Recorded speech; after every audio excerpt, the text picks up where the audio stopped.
जिन ओठों पर हमेशा गाली थी उन ओठों पर गीत हो जाना चाहिए।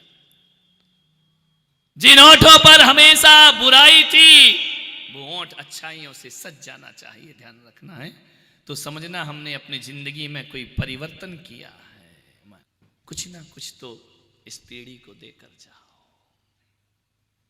क्या वसीयत दोगे अपने बच्चों को? एक काम करोगे, अभी मैं 1-1.5 महीने यहां हूं, एक काम करना, अपनी कहानी लिखना, खुद की स्टोरी, लाइफ स्टोरी लिखो। लिख सकते हो 10 पेज, 20 पेज, 1000 पेज लिखने जैसे तो तुम्हारी लक्षण ही नहीं है। ऐसी जिंदगी जी है कि एक पहरा लिखना भी मुश्किल हो जाएगा। ध्यान रखना, एक किताब लिखो अपने आप में, अपनी जिंदगी के बारे में लिखो कि मैं कौन हूं। लिखना कोशिश करना। मैं नहीं चाहूंगा कि बड़ी साहित्यिक भाषा लिखो, बड़ी अलंकारिक भाषा लिखो।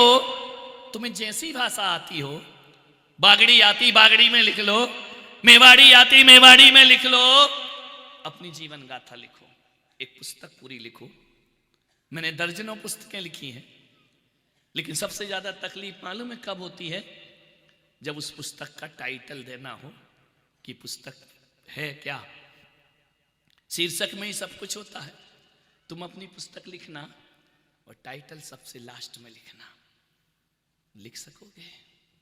जो पुस्तक लिखोगे ना उसके अनुसार ही उसका नाम होना चाहिए पुस्तक का।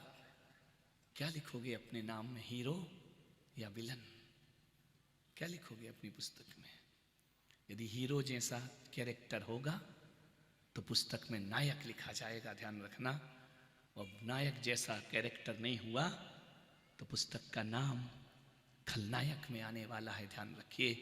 आपसे निवेदन है, मत लिखो हाथ से पुस्तक। एक बार अकेले में बैठकर चिंतन करना कि मेरे मरने के बाद मेरी जिंदगी नायकों में होगी या खलनायकों में होगी, या युग नायक में होगी या महानायक में होगी। एक बार अपना आकलन करने का जरूर प्रयास करना। और यदि आपको लगे, ईमानदारी से लिखना, आपको लगे कि मेरी पुस्तक तो खलनायक में बदल रही है, तो आज से घर जाकर अपनी जिंदगी को बदलने का प्रयास करना। अरे दूसरों से अपनी जिंदगी की कहानी मत लिखवाओ, खुद अपनी जिंदगी की कहानी लिखने का प्रयास करिए।